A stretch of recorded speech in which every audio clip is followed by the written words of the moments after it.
காலச்சக்கரம் அது சுழலும் பொழுது பருவ மாற்றங்களும் சுழல்கிறது. காலச்சக்கரம் சுழலும் பொழுது அதனோடு சேர்த்து நம் வாழ்க்கை சக்கரமும் சுழல்கிறது. இல்லாமை, ஏமாற்றம், சோகம், கோபம், காதல், குதூகலம், சந்தோஷம் என்ற நிலைகள் மாறி மாறி வருகின்றன. காலச்சக்கரத்தில் பருவகாலங்களை கணித்து விடலாம். ஆனால் வாழ்க்கை சக்கரத்தில் எது எப்பொழுது வருமோ? இக்கதையின் நாயகன் தயாளனின் வாழ்க்கை சக்கரத்தோடு என் கதையை சுழல விடுகின்றேன். நாயகனின் வாழ்க்கைச் சுழலின் விளையாட்டை காணும் கண்களுக்கு என் வணக்கம். இவர் பெயர் ராஜரத்தினம். அந்த நகரத்திலேயே முக்கியமான பணக்காரர். குறுகிய காலத்தில் மிகப்பெரிய பணக்காரர் ஆனவர். கிராமப்புறத்தில் ஒரு சிறு வீட்டையும் 5 ஏக்கர் தரிசு நிலத்தையும் இவருக்கு பெற்றோர்கள் விட்டு விட்டு சென்றிருந்தனர். வாலிப பருவம் அடைந்ததும் இவர் அந்த நிலத்தில் இருந்த வறண்ட கிணற்றை போர்வெல் அமைத்து நீர்வளமான கிணறாக்கி அந்த நீரை வைத்து தரிசு நிலத்தை வளமான விளைநிலம் ஆக்கினார். இவருக்கு திருமணமாகி 1 வயதிலும் 4 வயதிலும் 2 ஆண் குழந்தைகள். மூத்தவனுக்கு தயாளன் என்றும் இளையவனுக்கு கிருஷ்ணன் என்றும் பெயர் வைத்திருந்தார். அந்த சமயத்தில் இவரது தோட்டத்திற்கு வந்த கோயம்புத்தூர் காட்டன் மில்காரர்களின் அறிவுரைப்படி அந்த கிராமத்திலேயே முதல் முறை அவருடைய தோட்டத்தில் பருத்தியை பயிரிட்டார். நல்ல விளைச்சலும் கண்டார். அவரிடம் மில்காரர்கள் விளைந்த பருத்தியை வாங்கி கொண்டனர். நல்ல லாபம் கண்டார். இதை அறிந்து ஆசைப்பட்ட கிராம விவசாயிகள் இவரிடம் ஆலோசனை கேட்க இவரே பருத்தி விதைகளை மில்காரரிடமிருந்து வரவழைத்து கிராம விவசாயிகளை பருத்தி விவசாயிகளாக மாற்றினார். அது முதல் விவசாயிகளுக்கு விதை, உரம், பூச்சி மருந்து சப்ளை செய்யும் வியாபாரியாக மாறினார். காட்டன் மில்காரரிடம் பணம் கடனாக பெற்று அந்த சமயத்தில் விளையும் பருத்திகளை வாங்கி மில்லுக்கு அனுப்பும் ஏஜென்ட்டாக மாறினார். போட்டிக்கு ஆள் இல்லாததால் பணம் மிக குறுகிய காலத்திலேயே அவரிடம் மிகவும் சேர்ந்தது. அந்த பகுதியிலேயே பெரிய பணக்காரரானார். அந்த நகரில் பெரிய பருத்தி குடோனும் அமைத்தார். பெரிய பண்ணை தோட்டம், பங்களா, கார்கள் என பந்தாவாக வாழ ஆரம்பித்தார். பணம் சேர சேர இவருக்கு ஆசையும் பேராசையாக மாறியது. பருத்தியை குடோனில் பதுக்கி வைத்து கொண்டு மில்காரர்களுக்கு பொய்யான டிமாண்டை ஏற்படுத்தி பருத்தியை அதிக விலைக்கு விற்க ஆரம்பித்தார். இதனால் மில்காரர்கள் இவர் மீது மிகவும் எரிச்சலானார்கள். அந்த நகரில் சிறு சிறு பருத்தி கமிஷன் மண்டிகள் தோன்ற ஆரம்பித்தன. போட்டியின் காரணமோ வேறு காரணமோ ஒரு நாள் பருத்தி நிறைய பதுக்கி வைத்திருக்கும் பொழுது இவருடைய குடவுனில் தீ விபத்து ஏற்பட்டு பருத்தி முழுவதும் எரிந்து வியாபாரம் நாசமானது. இதை கேள்விப்பட்டவுடன் இவருடைய மனைவியும் இறந்து விட்டார்.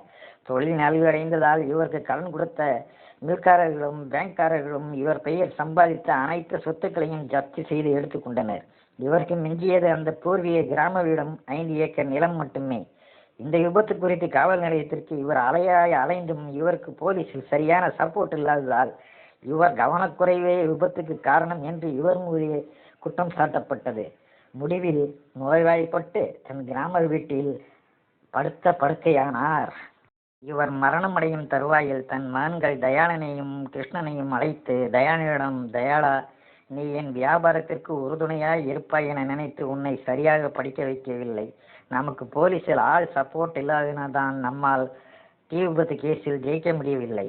நீ உன் தம்பியை நன்றாக படிக்க வைத்து போலீஸில் பெரிய ஆபீசராக்கிவிடு என தயாளனிடம் உறுதி வாங்கி கொண்டு மரணமடைந்தார். அந்த உறுதியை மனதில் வைத்து கொண்ட தயாளன் தன் தம்பி கிருஷ்ணன் பள்ளி படிப்பு முடிந்தவுடன் மதுரையில் இருந்த ஒரு பெரிய கல்லூரியில் பட்ட படிப்பிற்கு சேர்த்து விட்டான். அதற்கு பின் தயாளன் தங்களுடைய தோட்டத்தில் கடுமையாக உழைத்து காய்கறிகள் பயிரிட்டு அதை காய்கறி மார்க்கெட்டில் விற்று தன் தம்பியின் படிப்பு செலவிற்கும் மற்ற செலவிற்கும் கிருஷ்ணனுக்கு அனுப்பி வைத்து தம்பியை எந்த குறையும் இல்லாமல் பார்த்து கொண்டான். அவள் பெயர் மலர். கிராம மனம் மாறாத பருவச்சிட்டு. அந்த கிராம மண்ணின் வளம் போல் எல்லா வளமும் அவள் உடம்பில் ஒரு சேரப்பெற்ற பருவ மங்கை. மலர் 7 மாத கருவாக அவருடைய அம்மா பார்வதி வயிற்றில் இருக்கும்போது மலரின் அப்பா ஒரு மரத்திலிருந்து விழுந்து இறந்து விட்டார். அவர்களுக்கு அந்த கிராமத்தில் ஒரு சிறு வீடும் 3 பசுமாடுகளும் தயாளன் தோட்டத்தை அடுத்து 1 ஏக்கர் நிலமும் சொந்தமாக இருந்தது. கணவன் இறந்த பிறகு பார்வதி மலரை பெற்றெடுத்து வைராகியமாக தோட்டத்தில் விவசாயம் செய்து கொண்டு மாடுகளை வளர்த்து பாலை விற்று தன் மகளை நல்ல விதமாக வளர்த்து வந்தாள். என்னதான் வயிற்றுப்பாட்டிற்கு கஷ்டமில்லாமல் வாழ்ந்தாலும் எந்த விதமான பட்டும் இல்லாமல் உறவினர் அரவணைப்பும் இல்லாமல் தாயும் மகளும் வாழ்ந்து வந்தார்கள். மலரும் வளர்ந்து என்று பருவவாசலை அடைந்து விட்டாள். மலர் தன் செல்லமான குறும்புக்கார பசுமாட்டை பிடித்து கொண்டு மேய்ப்பதற்காக தன் தோட்டத்தை நோக்கி நடந்து வந்து கொண்டிருந்தாள். அந்த குறும்புக்கார பசுமாடு திடீரென திமிரிக்கொண்டு இவள் கைப்பிடியிலிருந்து நழுவி தார்மாராக ஓட ஆரம்பித்தது. மலரும் அதை நில்லு நில்லு என்று கத்திக்கொண்டே பசுமாட்டை துரத்தி கொண்டு ஓடினாள். வேகமாக ஓடிய பசுமாடு தயாளன் தோட்டத்திற்குள் தயாளன் வேலை செய்து கொண்ட இடத்தில் போய் நின்று கொண்டது. பசு அடுத்தவர்கள் தோட்டத்தில் இருக்கும் பயிர்ச்செடிகளுக்குள் ஓடிவிட்டது. அதை பிடிக்கப் போனால் திட்டுவார்கள் என பயந்து அழுது கொண்டே அவள் வீட்டிற்கு அம்மாவிடம் ஓடி வந்தாள். அவர் அழுது கொண்டே ஓடி வருவதை கண்ட பார்வதி அம்மாள் பயந்து போய் விஷயத்தை கேட்டு தெரிந்து கொண்டே, ஏண்டி இதுக்காக அழுது கொண்டு வருவ? நேராக தோட்டக்காரர்கிட்ட போய் பசு கயிறு அறுத்துக்கிட்டு தவறுதலாக உங்கள் தோட்டத்துக்குள்ளே வந்துருச்சு, மன்னிச்சுக்கங்க அப்படின்னு கேட்டால் யார் உன்னைய வைய போகிறாங்க? சரியான பொண்ணாக இருக்கிய. சரி சரி, நான் போய் பிடிச்சிட்டு வர்றேன் என்று கூறி பார்வதி அம்மாள் கிளம்பினார். அப்பொழுது தயாளன் அந்த பசுமாட்டை பிடித்து கொண்டு அங்கு வந்தான். அவன் நேராக பார்வதி அம்மாளிடம் வந்து, அம்மா, இந்த பசுமாடு உங்களிடது தானே? தவறுதலாக எங்கள் தோட்டத்திற்குள் ஓடி வந்துருச்சு, இந்தாங்கம்மா என்று பசுமாட்டை பார்வதி அம்மாளிடம் கொடுத்தான். பார்வதி அம்மாள் தயாளனை பார்த்து, ஏன்பா நீ எவ்வளோ நல்லவனா இருக்க, எங்கே உன் தோட்டத்தில் வந்து மாட்டை பிடிச்சா? நீ வஞ்சிருவியோ இல்லை அடிச்சிருவியோன்னு இந்த பொண்ணு பயந்துக்கிட்டு மாட்டை பிடிக்காம அழுதுகிட்டே இங்கே ஓடி வந்துருச்சுப்பா, மன்னிச்சுக்கோப்பா என்றார். என்னம்மா இதுக்கு போய் மன்னிப்பு கேட்டுக்கிட்டு, மாடு புல்ல பார்த்தா மேய்கிறதுக்கு வர சகஜம்தான் நம்ம என்று பார்வதியிடம் கூறிவிட்டு தயாளன் மலரை பார்த்து, ஏ புள்ள, இனிமேல் நீ தாராளமாக மாட்டை எங்கள் தோட்டத்தில் வந்து மேய்க்கலாம், புல் இருக்கிற இடத்துல மேய்ச்சிக்க, பயிர்களை மட்டும் கடிக்காமல் பார்த்துக்க, இனிமேல் பயப்படக்கூடாது, அழுகக்கூடாது என்று கூறிவிட்டு அங்கிருந்து சென்றான். மறுநாள் தோட்டத்திற்கு சென்று கொண்டிருந்த தயாளனை வழியில் கண்ட மலர் அவனிடம் நன்றி என்று கூறினாள். தயாளன் சிரித்து கொண்டே சென்று விட்டான். இருவருடைய தோட்டமும் அருகருகே இருந்ததால் இந்த நிகழ்ச்சிக்கு பின் இருவரும் ஒருவரை ஒருவர் அடிக்கடி பார்த்து கொண்டனர். பார்க்கும்போது லேசாக சிரித்து கொண்டனர். இந்த சந்திப்புகளால் அவர்கள் இருவர் மனதிலும் லேசாக காதல் அரும்பத் தொடங்கியது. கிருஷ்ணன் பட்டப்படிப்பை முடித்துவிட்டு அந்த கிராமத்துக்கு திரும்பினான். அவனை மெயின் ரோட்டில் இருக்கும் பஸ் ஸ்டாப்பிற்கு சென்று தயாளன் வரவேற்றான். பஸ்ஸிலிருந்து இறங்கிய கிருஷ்ணன் தோட்டமே நகர நாகரிக தோட்டமாக மாறியிருந்தது. அவனை பார்த்து தயாளன் மிகவும் சந்தோஷப்பட்டான். வீட்டுக்கு வந்த பின் கிருஷ்ணனை தங்கள் அப்பாவின் படத்திற்கு முன் அழைத்துச் சென்று, அப்பா, தம்பியை ஒரு பட்டதாரி ஆக்கிவிட்டேன், நீங்கள் ஆசைப்பட்டது போல் தம்பியை ஒரு போலீஸ் அதிகாரியாக ஆக்குவதே எனது அடுத்த லட்சியம் என்று கூறினான்.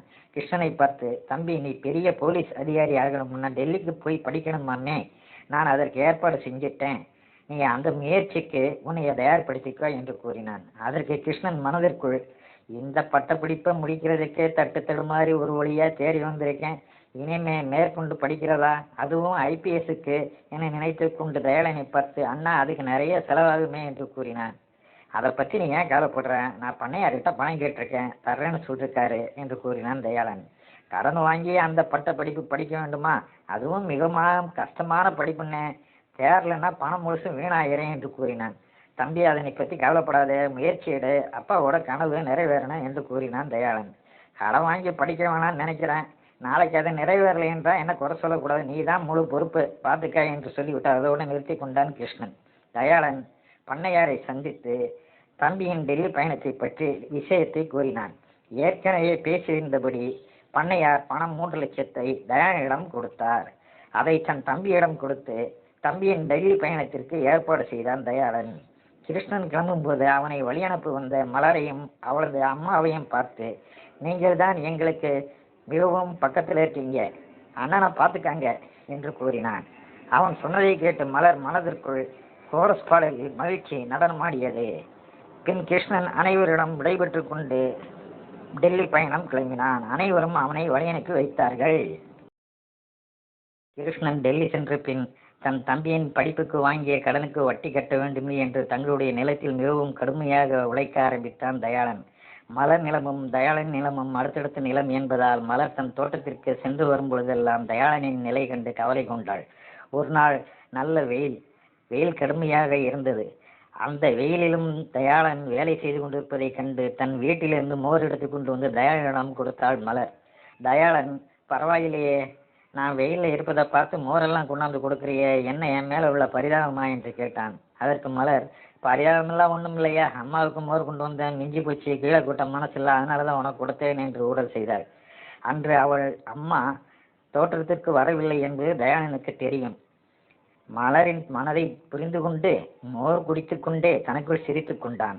இன்னொரு நாள் மதிய வேளையில் தயாளன் தலையில் சுமையுடன் சென்று கொண்டிருந்தான். அப்பொழுது அங்கு வந்த மலர், இந்தாயா இந்தாயா என்று அழைத்தாள். அவள் அழைப்பதை கேட்டு தலை சுமையை இறக்கி வைத்து விட்டு, என்ன பிள்ளை என்று கேட்டான். உனக்கு சாப்பாடு கொண்டு வந்திருக்கிறேன் என்று சொன்னாள். என்ன பிள்ளை, உங்கள் அம்மாவை கொண்டு வந்து மிஞ்சி போச்சா, என்னை என்ன நினைச்சிட்டு இருக்க என்று பொய்க்கோபத்துடன் கேட்டான். யோ கோச்சிக்காரியா, இதை உனக்கு தான் கொண்டு வந்தேன், வாயா, அப்படி அந்த மரத்துக்குள்ள உட்கார்ந்து சாப்பிடலாம் என்று அழைத்தாள். இருவரும் அங்கிருந்து ஒரு அடர்ந்த மரத்தடியில் உட்கார்ந்து சாப்பிட ஆரம்பித்தார்கள். மலர் பரிமாற ஆரம்பித்தாள். இப்படியே என் வாழ்நாள் முழுவதும் மலர் எனக்கு பரிமாற மாட்டாளா என்று தயாளனின் மனம் ஏங்கியது. என் கையாலேயே சமைத்து என் வாழ்க்கை முழுவதும் இவருக்கு பரிமாற வேலை வராதா என மலர் மனமும் ஏங்கியது. இதைப்போல் இருவரது மனமும் காதலால் மெல்ல மெல்ல ஒன்றோடு ஒன்று இறுக ஆரம்பித்தது. அந்த வருட முடிவில் ஐபிஎஸ் தேர்வு முடிந்தவுடன் டெல்லியிலிருந்து கிருஷ்ணன் தயாளனுக்கு போன் செய்து, அண்ணா, முதல் நிலை தேர்விலேயே நான் ஃபெயில் ஆகிவிட்டேன், எனவே நான் ஊருக்கு திரும்பி வந்து விடுகிறேன் என்று கூறினான்.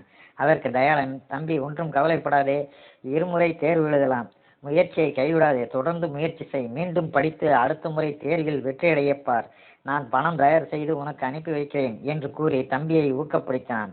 அதன் பின் தனக்கு தெரிந்த 2-3 பணக்காரர்களிடம் தயாளன் பணம் கேட்டும் கிடைக்கவில்லை. இதை கேள்விப்பட்ட பண்ணையார் பரமசிவம் தயாளனை கூப்பிட்டு, என்னப்பா, தம்பியின் படிப்பு செலவுக்கு பணம் வேண்டுமென்றால் என்னிடம் கேட்க வேண்டியதுதானே, ஏன் அயலூர்காரரிடம் கேட்கிறாய் என்றார்.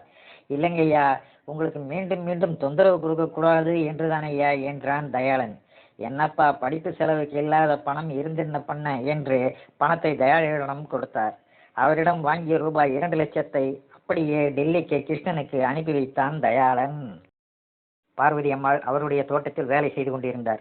அவருக்கு மதிய சாப்பாடு கொண்டு சென்ற மலர் அவரிடம் பேசிக் கொண்டிருந்தாள். அப்பொழுது திடீரென்று பார்வதி அம்மாள் மயங்கி சரிந்தார். உடனே அவரை மலர் தாங்கி பிடித்துக் கொண்டாள். பின் அவரை வீட்டுக்கு அழைத்து வந்த மலர் தன் அம்மாவிடம், ஏனம்மா, உடம்பு சரியில்லாதிருந்தால் ஏன் தோட்டத்திற்கு செல்ல வேண்டும் என்று கேட்டாள். ஒண்ணுமில்லையம்மா, தினமும் வேலை செய்யறது தானே, இன்னைக்கு என்னன்னு தெரியல, வெயில் கூடவோ என்னவோ திடீர்னு தலை சுத்திருச்சு, வர வர என்னாலேயே முன்ன மாதிரி தோட்டத்தில் வேலை செய்ய முடியல என்றாள் பார்வதி அம்மாள். அப்ப இனிமே நீ மாடுகளை மட்டும் பார்த்துக்க, நான் தோட்டத்து வேலையை பார்த்துக்கிறேன் என்றாள் மலர். அது உன்னால முடியாதம்மா, யாராவது தோட்டத்தை கைப்பங்கு குத்தையை கேட்ட விட்டுலான்னு நினைக்கிறேன் என்றாள் பார்வதி அம்மாள். ஏமா, நாம தாராளனை கேட்டு பார்க்கலாமா, நல்ல மனுஷன், நம்ம பக்கத்து நிலத்துக்காரரு என்றாள் மலர். அதை நல்ல யோசனை என்று ஏற்றுக்கொண்ட பார்வதி அம்மாள் மறுநாள் மலரையும் உடன் அழைத்து கொண்டு தயாளனை அவனுடைய தோட்டத்தில் சந்தித்து இது விஷயமாக பேசினார். தயாளன் உடனே அவரிடம், இதெல்லாம் என்கிட்ட கேட்கணுமா அம்மா, செய்யணும்னா செஞ்சுட்டு போறேன், நானே உங்க தோட்டத்தை பார்த்துக்கிறேன், செலவு போக வர்ற வருமானத்துல பாதியை உங்களுக்கு கொடுத்துட்றேன் என்று ஒப்புக்கொண்டான். தயாளன் ஒப்புக்கொண்டவுடன் மலர் மனதில் மகிழ்ச்சி கரை புரண்டு ஓடியது. தயாளனிடம் தன்னையே ஒப்படைத்து விட்டது போல் மலருக்கு மனதில் ஒரு திருப்தி உண்டானது. இதே மனநிலைதான் தயாளனிடமும். அவருடைய தோட்டத்தில் பயிர்கள் வளர்ந்தது போல் அவர்களுடைய இருவர் உள்ளத்திலும் காதலும் வளர்ந்தது. 2 வருடங்கள் டெல்லியில் இருந்ததால் கிருஷ்ணனுக்கு அங்கு நிறைய நண்பர்கள் உருவானார்கள். ஏற்கனவே நாகரிக முகம் கொண்ட கிருஷ்ணன் அந்த நண்பர்களுடன் சேர்ந்து ஊர் சுற்றுவது, மது குடிப்பது போன்ற பழக்கங்களை கற்றுக்கொள்ள ஆரம்பித்தான். இதனால் 2ஆம் முறையும் கிருஷ்ணன் தேர்வில் தோல்வி அடைந்து விட்டான். தேர்வை பற்றிய செய்தியை கிருஷ்ணன் தயாளனுக்கு தெரிவிக்காததால் தயாளனை கிருஷ்ணனை தொடர்பு கொண்டு பேசினான். அப்பொழுது கிருஷ்ணன், எல்லாம் நல்லபடியாய் நடந்தது, கடைசி அட்டம்ப்டில் தான் தவறிவிட்டது என தெரிவித்தான். தயாளன், இன்னொரு முறையும் எழுதலாம் அல்லவா, அதில் கவனம் வைத்து எழுது, தேறிவிடுவாய் என்று கூறினான். கிருஷ்ணன், அண்ணா, இங்கு நிறைய பணம் செலவாகிறது, மீண்டும் முயற்சிக்கவா என்று கேட்டான். அதை பற்றி ஏன் கவலைப்படுற, நான் அனுப்பிச்சு வைக்கிறேன், எப்படியும் அப்பாவோட கனவு நிறைவேறணும் என்றான் தயாளன். அண்ணா, இப்பொழுது பணம் நிறைய தேவைப்படுகிறது, மீண்டும் கடன் வாங்கணுமான்னு நினைக்கிறேன் என்று பொய் தாபத்துடன் கூறினான். நான் பார்த்துக்கிறேன்ப்பா, பணம் எவ்வளவு வேணும் என்று கேட்டான் தயாளன். அண்ணா, எப்படியும் ஒரு 4 லட்சம் ரூபாய் தேவைப்படும் என்று கிருஷ்ணன் கூற, தயாளன் மீண்டும் பண்ணையார் பரமசிவத்தை சந்தித்து அவரிடம் 3 லட்சம் ரூபாய் கடன் பெற்று தன்னிடமிருந்து 1 லட்சம் ரூபாயை சேர்த்து 4 லட்சம் ரூபாயாக தம்பிக்கு அனுப்பி வைத்தான். பண்ணையாரும் தயாளன் சரியாக வட்டி கொடுப்பதால் பணம் கேட்டவுடன் கொடுத்து விட்டார். இதோடு சேர்த்து தன் தம்பியின் படிப்புக்கு என பண்ணையார் வசம் தயாளன் 8 லட்சம் ரூபாய் கடன் பெற்று விட்டான். தயாளன் அனுப்பிய பணத்தை வைத்துக் கொண்டு கிருஷ்ணன் படிப்பதை விட்டு ஜாலியாக செலவழிக்க ஆரம்பித்தான். இந்த நிலையில் கிருஷ்ணனுக்கு ஒரு வடநாட்டு நாகரிக பெண்மணியுடன் பழக்கம் ஏற்பட்டு அவளுடன் லிவிங் டுகெதர் முறையில் ஒரே வீட்டில் தங்கி வசிக்க தொடங்கினான். இவ்வாறாக அந்த வருடமும் கழிந்தது. கிருஷ்ணன் அந்த வருடம் தேர்வே எழுதவில்லை. கிருஷ்ணன் தயாளனுக்கு போன் செய்து, கடைசி முறையும் தோல்வி, நான் டெல்லியிலேயே ஒரு வேலையை தேடிக்கொள்கிறேன், என்ன செய்ய என்று கேட்டான். இனிமேல் நீ டெல்லியில் இருந்து கொண்டு என்ன செய்ய போகிறாய், உடனே ஊருக்கு கிளம்பி வா என்று கூறினான் தயாளன். கிருஷ்ணனும் அந்த கிராமத்துக்கு வந்தான். அவன் மட்டும் வரவில்லை, கூடவே அந்த நாகரிக பெண்ணையும் உடன் அழைத்து கொண்டு வந்து விட்டான். அவர்கள் இருவரும் வருவதை அந்த கிராமமே வேடிக்கை பார்த்தது. அன்றைய தினம் அந்த இருவரும் அந்த கிராமத்தில் பேசும் பொருளானார்கள். வீட்டுக்கு வந்த இருவரையும் பார்த்து மலர், யார் இவங்க என்று கேட்டார். அதற்கு கிருஷ்ணன், இவள் என்னுடன் வசிப்பவள் என்றாள். கல்யாணம் ஆயிடுச்சா என்று மலர் கேட்டாள். இல்லை, ஆனால் என்னுடன் தான் இருப்பாள் என்றான். அடி ஆத்தாடி, என்ன கூத்து என்று அதிசயித்தாள். இவர்கள் வந்த விஷயத்தை கேட்டு வீட்டுக்கு வந்த தயாளன் அந்த பெண்ணை பார்த்து மிகவும் கோபமுற்றான். மலர்தான் தயாளனை சமாதானப்படுத்தி, ஆனது ஆகிவிட்டது, இனி அடுத்து நடக்க வேண்டியதை பார் என்று தயாளனிடம் கூறினாள். தயாளன் அவர் இருவரையும் அழைத்து, சரி, நீ அந்த பெண்ணை அழைத்து கொண்டு வந்து விட்டாய், அந்த பெண்ணின் பெற்றோரை வரச்சொல், நான் அவர்களிடம் சம்மதம் பெற்று உங்களுக்கு திருமணம் செய்து வைக்கின்றேன் என்று கிருஷ்ணனிடம் கூறினான் தயாளன். அவர்களெல்லாம் இங்கு வரமாட்டார்கள், நாங்கள் இருவருமே லிவிங் டுகெதராக வாழ்பவர்கள், நாங்கள் அப்படியே வாழப் போகிறோம், நீ எங்கள் விஷயத்தில் தலையிடாதே என்றான் கிருஷ்ணன். அவன் பேச்சால் மிகவும் வருத்தமுற்ற தயாளன் இது விஷயமாக மலரிடம் பேசினான். நீ கிருஷ்ணனை உங்கள் அப்பாவின் படத்தின் முன் நிறுத்தி கல்யாணம் செய்து கொள்ளச் சொல்லி சத்தியம் வாங்கு என்றாள் மலர். ஆனால் விஷயமோ விபரீதமானது. அவர்களது அப்பாவின் படத்தின் முன்று கிருஷ்ணன் கல்யாண விஷயமாக பேச, கிருஷ்ணனோ, நான் அந்த பெண்ணை அழைத்து கொண்டு பட்டணத்தில் வாழப்போகிறேன், எனவே சொத்தில் என் பாகத்தை பிரித்து கொடு என்றான். என்னடா நீ இப்படி பேசுகிறாய், அப்பாவிடம் நான் கொடுத்த வாக்குறுதி என்னாவது என்றான் தயாளன். என்ன பெரிய அப்பாவா, நகரத்திலேயே பெரிய பணக்காரராக இருந்து அவ்வளவு சொத்தையும் தொலைச்சிட்டு இப்படி நம்மளை இந்த கிராமத்தில் அல்லாட விட்டவர் தானே அவரை பற்றி பேசாதே, இப்போ மிஞ்சி இருக்கிற சொத்துல என் பாகத்தை பிரித்து கொடுக்க பார் என்றான். அது எப்படி பிரிக்க முடியும், உன் படிப்புக்காக வாங்கிய கடனை கட்டினாதான சொத்தையை பிரிக்க முடியும் என்றான். நானா கடன் வாங்க சொன்னேன், ஆரம்பத்திலேயே கடன் வாங்காதே என்றேன், நீயாக கடன் வாங்கினால் அதற்கு நானா பொறுப்பாக முடியும் என்று தன் பாகத்தை பிரித்து கொடுக்கும் வழியை பார் என்று கோபமாக கத்தி விட்டு சென்றான் கிருஷ்ணன். பின் கிருஷ்ணன் அந்த நாகரிக பெண்ணையும் உடன் அழைத்து கொண்டு பண்ணையார் பரமசிவத்தை சந்தித்து, ஐயா, நான் உங்களிடம் எந்த கடனும் வாங்கவில்லை, அண்ணன் உங்களிடம் வாங்கிய கடனுக்கும் எனக்கும் எந்த சம்மந்தமில்லை, என்னிடம் கேட்கக்கூடாது என்று கூறிவிட்டு வந்தான். அதன் பின் மலரையும் அவளது அம்மாவையும் வீட்டிற்கு வரவழைத்து அவர்கள் முன்னிலையில் தயாளனிடம் பேசினான் கிருஷ்ணன். எனக்கு அண்ணன் சொத்தை பிரித்து கொடுக்கவில்லை என்றால் நான் பட்டணம் சென்று கோர்ட் மூலமாக என் பாகத்தை வாங்கிக் கொள்கிறேன் என்றான். அதற்கு தயாளன், கோர்ட்டுக்கெல்லாம் போய் அசிங்கப்பட தேவையில்லை, ஊர் பஞ்சாயத்தார் முன்னிலையிலேயே சொத்தை பிரித்து கொள்ளலாம் என்று பாக பிரிவினைக்கு சம்மதித்தான். ஊர் பஞ்சாயத்து கூடியது. பஞ்சாயத்தில் கிருஷ்ணன் தயாளன் வாங்கிய கடனை தான் ஏற்றுக்கொள்ள முடியாது என்று வாதாடினான். சொத்து பிரிக்காமல் இருக்கும் பொழுது யார் கடன் வாங்கினாலும் கடன் பொதுதான் என்று பஞ்சாயத்தார் கூறியும் கிருஷ்ணன் சம்மதிக்கவில்லை. முடிவில் தயாளன் கடனை தானே ஏற்றுக்கொண்டு நிலத்தை சரிபாகமாக பிரித்து 2 ஏக்கரை கிருஷ்ணனுக்கு பிரித்து கொடுத்தான். அந்த பாக பிரிவினில் வந்த நிலத்தை பணம் உடனே தேவை என்று ஒரு பணக்காரரிடம் பாதி விலைக்கு விற்று பணமாக்கி கொண்டு அந்த நாகரிக பெண்ணையும் உடன் அழைத்து கொண்டு அந்த கிராமத்தை விட்டு பட்டணம் கிளம்பினான் கிருஷ்ணன். அதன் பின் தயாளனை அழைத்த பண்ணையார், தயாளா, உன்மேல் நம்பிக்கை இல்லாமல் இப்படி பேசுகிறேன் என்று நினைக்காதே, இப்பொழுது உனக்கு நிலம் பாதியாகிவிட்டது, ஆனால் வாங்கிய கடன் உனக்கு அப்படியே இருக்கிறது, என் வீட்டிலும் ஒரு மாதிரியாக சங்கடப்படுகிறார்கள், எனவே நீ உன் நிலத்தை எனக்கு அடமான பத்திரம் எழுதி கொடு, நிலத்தை நீயே உழவுடைப்பார், 3 வருடத்தில் என்னிடம் வாங்கிய பணத்தை கொடுத்துவிட்டு நில அடமான பத்திரத்தை மீட்டுக்கொள் என்றார். தயாளனும் அதற்கு சம்மதித்து பண்ணையாருக்கு நிலத்தை அடமானப்படுத்தி கொடுத்து விட்டு தொடர்ந்த நிலத்தில் விவசாயம் செய்ய ஆரம்பித்தான். அந்த முறை மலருடைய தோட்டத்தில் தயாளன் பயிர் செய்து விளைந்ததில் கிடைத்த லாப பணத்தில் அவருடைய பங்கை கொடுப்பதற்காக மலருடைய வீட்டிற்கு சென்று தயாளன் அந்த பணத்தை மலரின் அம்மாவிடம் கொடுத்தான். பார்வதி அம்மாளும் அதை பெற்றுக்கொண்டு, தம்பி, நாங்களாக விவசாயம் செய்யும் பொழுது இவ்வளவு பணம் எங்களுக்கு கிடைக்கவில்லை, மிக்க மகிழ்ச்சி என்றார். பின் தயாளனை பார்த்து, தம்பி, மலருக்கும் வயசாகி கொண்டே போகிறது, என் கணவர் இருந்த பின் இந்த ஊரில் எங்களுக்கு இருக்கும் உறவினர்கள் யாரும் எங்களுடன் ஒட்டவில்லை, ஒத்தாசையும் இல்லை, தம்பி, நீயே மலருக்கு ஒரு நல்ல வரனாக பார் என்றார். அம்மா, நான் ஒன்று சொன்னால் தப்பாக எடுத்துக்கொள்ளக்கூடாது, எனக்கும் இப்பொழுது உறவு என்று சொல்ல யாரும் இல்லை, எனக்கு நல்லது கெட்டது என்றால் நீங்கள் தான் வருகிறீர்கள், மலருக்கு இஷ்டம் என்றால் மலரை நானே திருமணம் செய்து கொள்கிறேன் என்றாள்.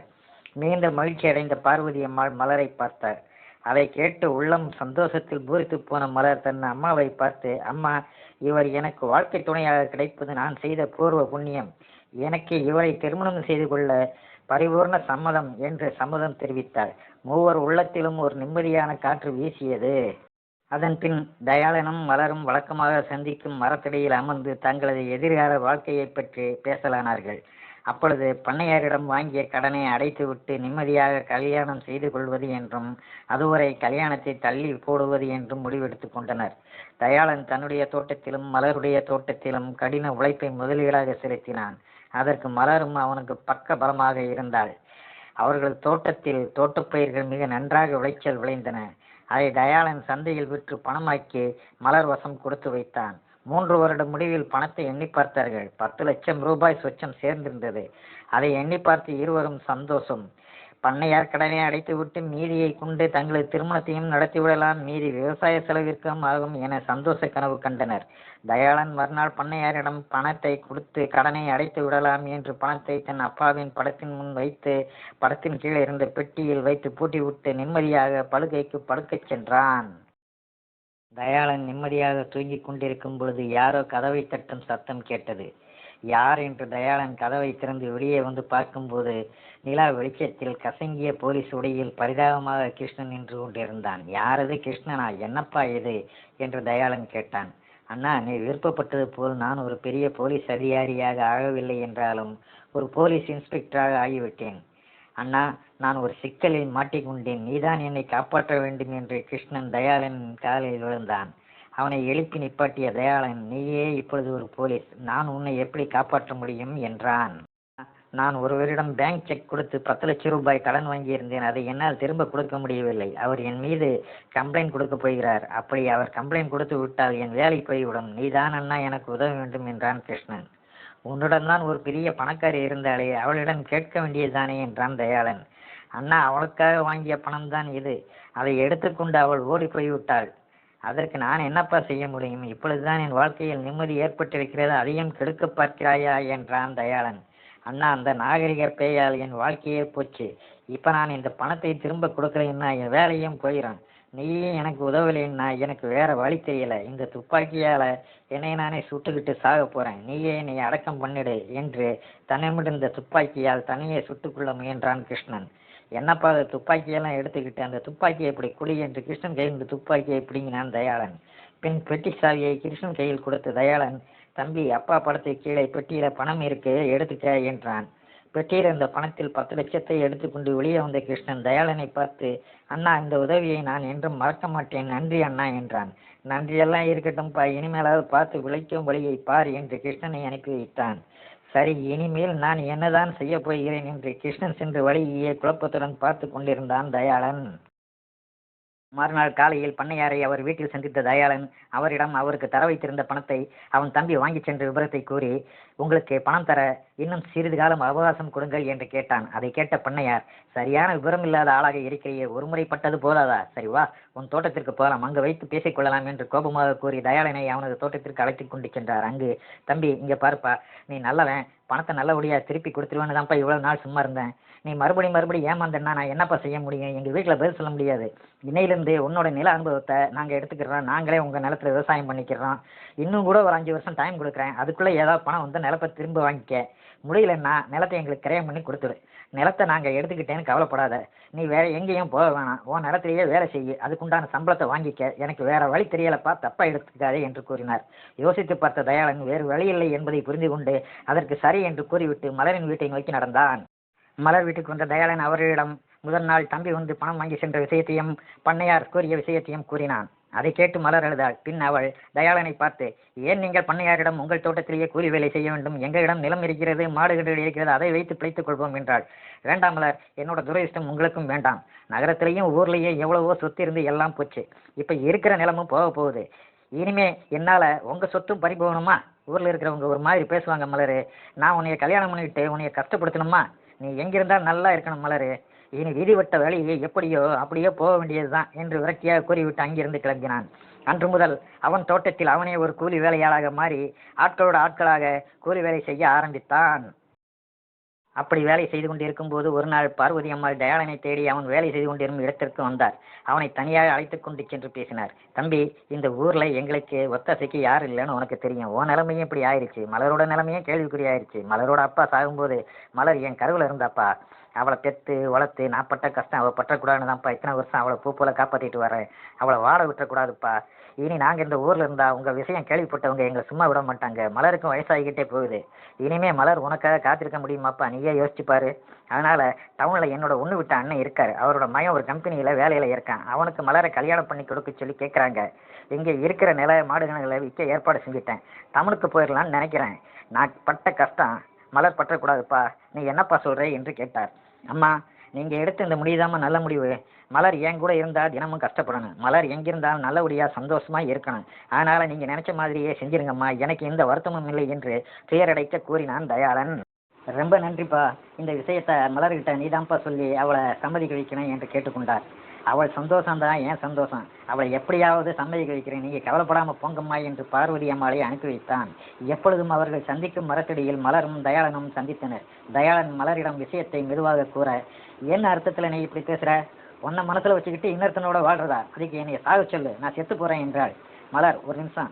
நீ உன்னோட சந்தோஷத்தை மட்டும்தான் பார்க்குற. உன் அம்மா நிலைமையை நினச்சி பார்த்தியா? ஏறக்குறைய உன்னோட வயசில் உங்கள் அம்மா இருக்கும்போது உன் அப்பா இறந்து போயிட்டாங்க. அப்போ நீ அவங்க வயசில் இருந்த.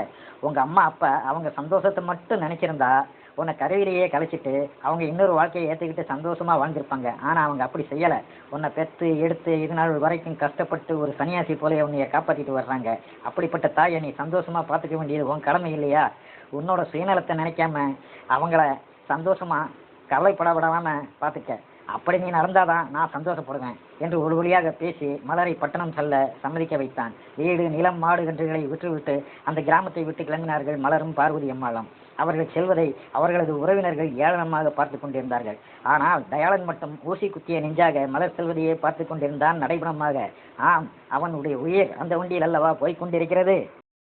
காலத்தின் கோலத்தை பாருங்கள். தன்னுடைய தோட்டத்திலேயே தன்னையே ஒரு கூலி வேலைக்காரனாக மாற்றிக்கொண்டான் தயாளன்.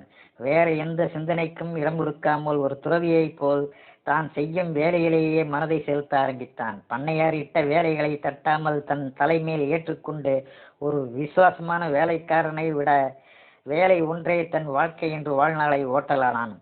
இடையிடையே மலரின் நினைவுகள் வரும்போதெல்லாம் அவர்கள் வழக்கமாக சந்திக்கும் மரத்தடியில் அமர்ந்து பழைய நினைவுகளை அசை போட்டு கொண்டு கண்ணீர் வடிப்பான். வேலை முடிந்த பின் இரவில் தன் வீட்டிற்கு முன்னால் சோகமாக உட்கார்ந்து கொண்டே இருப்பான். இப்படியாக இவனுடைய வாழ்க்கை சென்று கொண்டிருக்கும் பொழுது காலமும் வேகமாக சென்றது. ஒரு 5 வருடங்கள் மிக வேகமாக கனவு போல் கடந்தது. 5 வருட முடிவில் தோட்டத்திற்கு வந்த பண்ணையார் பரமசிவம், தயாளன், 5 வருடம் முடிந்து விட்டது, என்னப்பா செய்யலாம், நீ என்ன முடிவெடுத்துக்கிறாய் என்று கேட்டான். நான் என்னங்க ஐயா முடிவெடுக்க போறேன், நீங்க எது செஞ்சாலும் சரிதாங்க ஐயா என்றான் தயாளன். அவனை அழைத்து கொண்டு தன் வீட்டுக்கு சென்ற பண்ணையார் பத்திரத்தை எடுத்து தயாளன் கையில் கொடுத்து, பத்திரத்தை பார் தம்பி, இன்னையோட இடு முடியுதுப்பா, நிலத்தை திருப்ப ஏதாவது வழி இருக்கிறதா என்று கேட்டார். உங்களுக்கு தெரியாததாயா?